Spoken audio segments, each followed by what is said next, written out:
Hey folks, welcome back to Weird Health. This is your ultimate source of crazy medical content where we bring you unique and interesting videos about the human body. I received a lot of comments on the YouTube short I uploaded about a rare disease. So, on that note, I decided to bring a full video on that topic. In today's video, we'll know about symptoms and causes and treatment of Raynaud syndrome. So, let's begin. Before we start the video, please subscribe to the channel and press that bell icon so you never miss another update from Weird Health. Raynaud's disease occurs when blood vessels in your fingers and toes overreact to cold or stress. It's not a serious health issue for the majority of people. However, for some people, the reduced blood flow can be harmful. This condition was named after the French doctor who discovered it in 1862. This might go by a variety of names. There are two varieties. Raynaud's disease, also known as primary Raynaud's disease, occurs in the absence of any other illness. The symptoms are frequently mild. Secondary Raynaud's, also known as Raynaud's syndrome or Raynaud Phenomenon, is caused by another condition. It's frequently associated with a condition that attacks your body's connective tissues, such as lupus or rheumatoid arthritis. It's less common, but it has a higher risk of causing serious health problems. Skin sores and gangrene are examples of this. These occur when cells and tissue in your toes and fingers die as a result of a lack of blood. In this condition, you might notice that the fingers and toes are frosty. When you are cold or stressed, your skin may turn white or blue. It may turn red as you warm up. When your fingers and toes begin to warm up, they feel tingly or prickly. When it's cold outside, your body attempts to conserve heat. One way it accomplishes this is by slowing blood flow to the areas farthest from your heart, such as your hands and feet.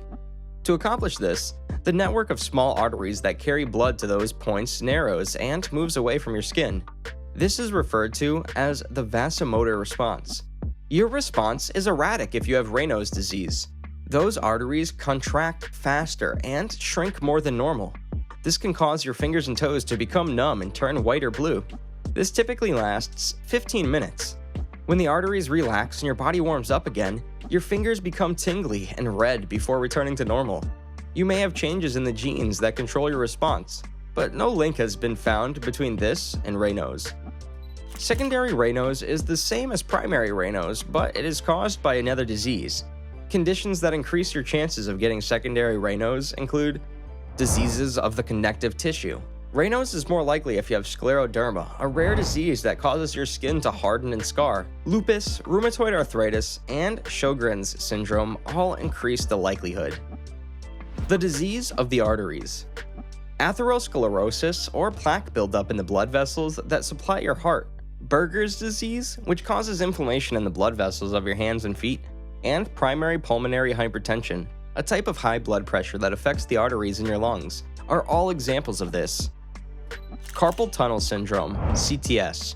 Pressure on a major nerve in your hand can result in numbness, pain, and increased sensitivity to cold. Repetitive movement or vibration.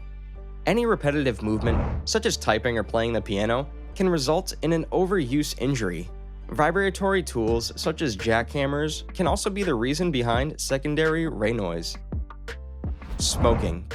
It constricts your blood vessels and contributes to the cause. Injuries. This includes hand or foot damage caused by breaks, surgery, or frostbite. Even some medications. These include beta blockers for high blood pressure, migraine medications with ergotamine and sumatriptan, ADHD medications, some types of chemotherapy, and drugs that narrow your blood vessels, such as over-the-counter cold medications. Raynaud's disease affects as many as 1 out of every 10 people. The majority have primary Raynaud's. 1 in every 100 people will have secondary Raynaud's. Women are up to 9 times more likely than men. Primary Raynaud's can affect people of any age, but it's most common between the ages of 15 and 25. Secondary Raynaud's usually appears after the age of 35. Secondary Raynaud's is more common in people who have rheumatoid arthritis, scleroderma, or lupus. Some cancer, migraine, and high blood pressure medications may increase the risk of Raynaud's. People who have carpal tunnel syndrome or use vibrating tools, such as jackhammers, are also more likely to develop Raynaud's.